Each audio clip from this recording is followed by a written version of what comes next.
actually four. All I wanted to tell you on my second point, and I've only got three, so I'll be very, very brief.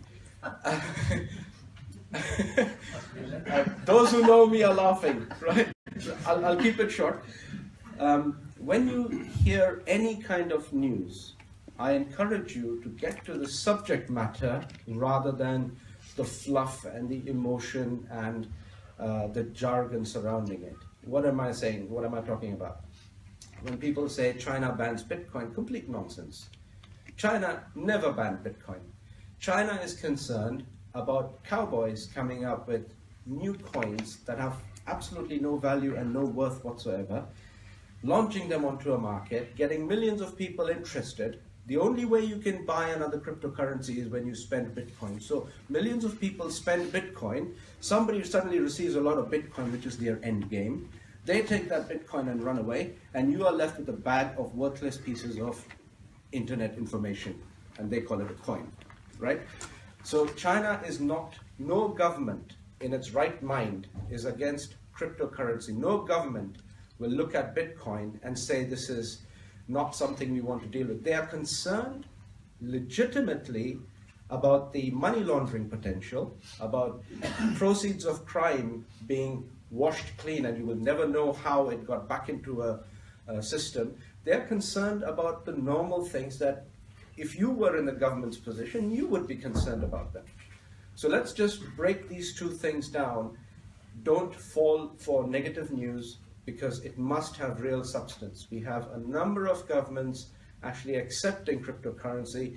If you go to a particular website called coin.dance, the suffix is dance, CoinDance will tell you very clearly a whole list of nations where cryptocurrency is already listed as approved commodity or approved currency. So we really have nothing to fear about the future of this industry. The only small group of people that are actually panicked about cryptocurrency are the bankers. And these aren't just ordinary bankers. There are a number of good bankers that can see the benefits of blockchain technology and what it brings to the table. But the super banks that make millions in bonuses at the expense of the taxpayer every time there is a bailout or there is some problem like that, they are the ones who fear that they didn't get onto the game quick enough. They're missing out on the really big growth that has already happened, and they, in the regulated environment, can't be seen to be doing a bit of both, doing a bit of the regulated bit and then a bit of the unregulated bit. And that's what, there's a mental barrier. My ex-colleagues in the bank, they have that mental barrier. They don't want to be seen to be doing something that can somehow affect their reputation, their career, their standing with the regulator, etc. So they are nervous for completely different reasons, not because they fail to recognize the sheer potential of cryptocurrency and what it brings to the table. So that's the second point. And the third point is something that I'm a little hesitant to talk about, but we are in a transitional period right now worldwide. I have seen this happen myself, and so I can tell you firsthand, this is my experience. I wanted to give up on this business model in January this year.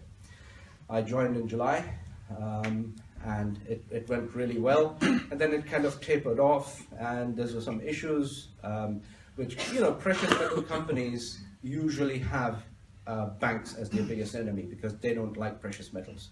They'll happily accept arms dealers as customers, but precious metals, they're like, whoa, we don't know what that is.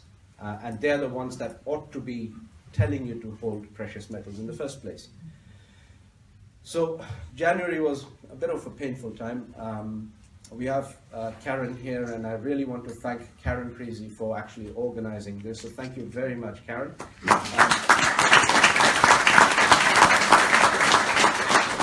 This is literally Karen's show, and Karen is the one who told me, Prem, I can't do this anymore. She wanted to quit January, February. So this is one arm saying I want to quit, another arm, Bill Wilmot, saying, Prem, I'm not sure about this. I need to look at something else. But you know what? Karen stuck with it. Bill stuck with it, and a number of people stuck with it. Steve Hodder is way there at the back. He's a little shy of being here in the front, but Steve Hodder, you will soon find out why and how he's built his business to the level that it is now. Those who stuck with it and kept going and did not get distracted, did not budge, are reaping the rewards now. Like I said, last month, without even moving, I wasn't even available, I was not even contactable. I was literally sleeping through the day and the night because of the cocktail of drugs. But, you know, I'm out of that, thankfully, and I'm in a much better physical shape now, and I'm going to try and work it off. But, you know, that was my best month, and that would not have happened if I didn't stick with it, and if I didn't manage just a small group of people that are immediately important to me. That includes Karen. So I encouraged Karen to stick with it. And Karen went after somebody who, I've been talking to this, he's a real asset, Keithy Broom from Australia. He's a real asset to the company. I was talking to him, and then I gave up on him. I thought, you know, you're into all these other things and you're probably not interested because, you know, we have a business model that is not very easy to sell because, you know, how do you talk to people about precious metals? And yet, Karen didn't give up on him. So I didn't give up on Karen. Karen didn't give up on him. Ultimately, I find Keithy Broom somewhere in my team. I didn't win him directly. Doesn't matter. Someone else won him, and all it took is for us to hold on a little longer. And now that Keithy's come in, we've got pretty much Asia Pacific covered, and including Australia, New Zealand especially, right? So we've got this example for you where people who know nothing of marketing just have a little bit of content. And to be honest with you, everybody here has more content than I do. You just don't realize it. You have life stories, you have things to share. It's just a question of bringing it out. You need to have a conversation. You need to let it flow. And it isn't, you don't have to be a subject matter expert in anything at all. Nothing. You just want to have the will to keep going. Karen is that example. Keithy Broom is in our team because of Karen. And now suddenly something has happened. And this is the third point I wanted to mention. Before we were struggling in January, we were struggling normal Facebook contacts to even convince them what Bitcoin mining is and what it does. 6 months later, we not only have the evidence of having recovered more than 100% through a combination of bonuses, personal investing, and also compounding. More than 100%. I personally, for the amount of mining power I purchased, I'm looking at 4,000% returns myself. Why? Because everything else comes in as bonus. It works. 4,000% is not something any other company can give you. If you take into account the multiple combinations in which we are able to accelerate and multiply income. This is for those who wish to build a business. For those who simply wish to invest, even they are recovering their initial investment in about 9 to 10 months. And this at the cusp of when Bitcoin looks like about to crash through the 5,000 barrier. And when it does that, there is no 6, 7, 8,000. It could easily go to 10,000 very, very quickly. It is resilient. All kinds of negative news has brought it down maybe to 3,000 in worst case scenario. And it still bounces back up. 4,300 right now, the last time I checked today. So we are in this fantastic business, but there's a problem. Because it is actually so lucrative and genuinely pays to your independent external wallet. It pays you every single day. It pops up on your mobile notification to say you have received Bitcoin. And this is not Bitcoin held by some company somewhere. It is actually in your own wallet. So when it is in your own wallet, it is income, and all of a sudden, we are no longer talking about people encouraging to come in with $30 and $50 and $100. 2 weeks ago, I spoke to a financial advisor friend from India. He wants to bring in 5 Indian families, just 5. And by the way, if you ever look at the rich list in the UK, those are people who want their names on the list. The real wealthy people, you won't even know what their names are. And they're way wealthier than what you see on the rich list. The rich list is nonsense. I say this as a wealth advisor to you. Don't even read the rich list. That's just what the public thinks they know. These Indian families have 10 million each to spend. You're looking at $50 million. I, as a banker, would give an arm and a leg to have that business. But I actually decided in my mind, I'm going to turn it down. I do not want to see $50 million come in for 5 families who already have enough capital to invest, who already have the ability to make their money elsewhere, who I don't know how much tax evasion plays a role in what they've done or what kind of business they've been doing. Indians have no business holding dollars outside the country. That is illegal. Flight of capital is a crime in India. And yet, here are these families, they want to put in 50 million. If they come in with 50 million, or if I encourage that kind of business, and if I contact revive my old contacts through LinkedIn and everything, with the bankers that I'm connected to, this is a piece of cake. We can raise that kind of capital very quickly.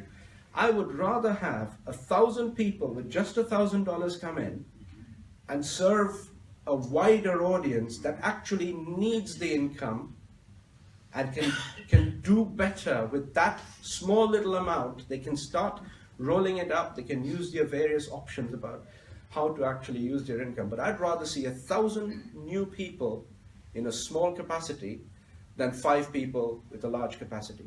Because when the big money, when this big money starts to come in, we have a real serious problem, and that is beginning to happen. This is the paradigm shift in Bitcoin mining that we are seeing right now.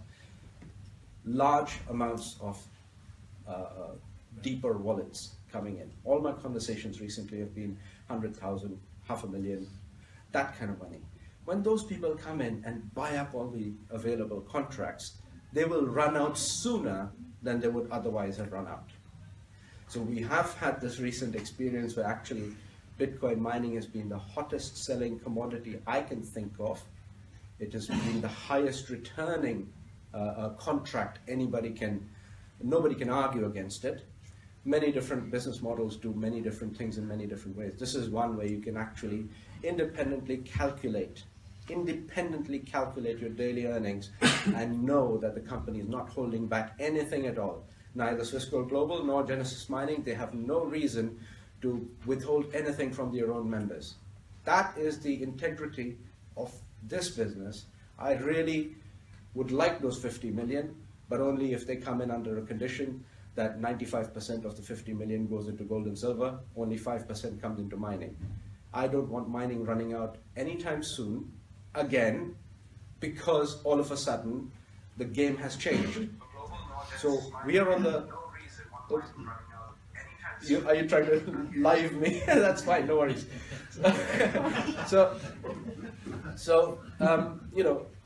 You are going to have these discussions with people. Those of you that wish to build a business, I appreciate many people here are actually for personal investment. Is it safe? Is it good? Is it healthy? Blah, blah, blah. That has to be dealt with. We will cover that. Bill Rao has a fantastic presentation for you all.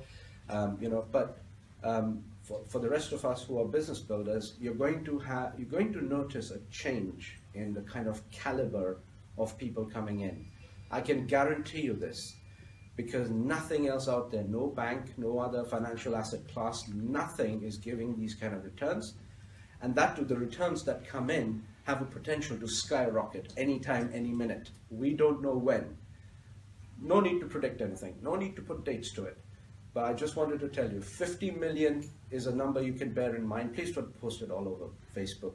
The world doesn't need to know it. This is for you to understand that the game is changing. The game is changing very fast.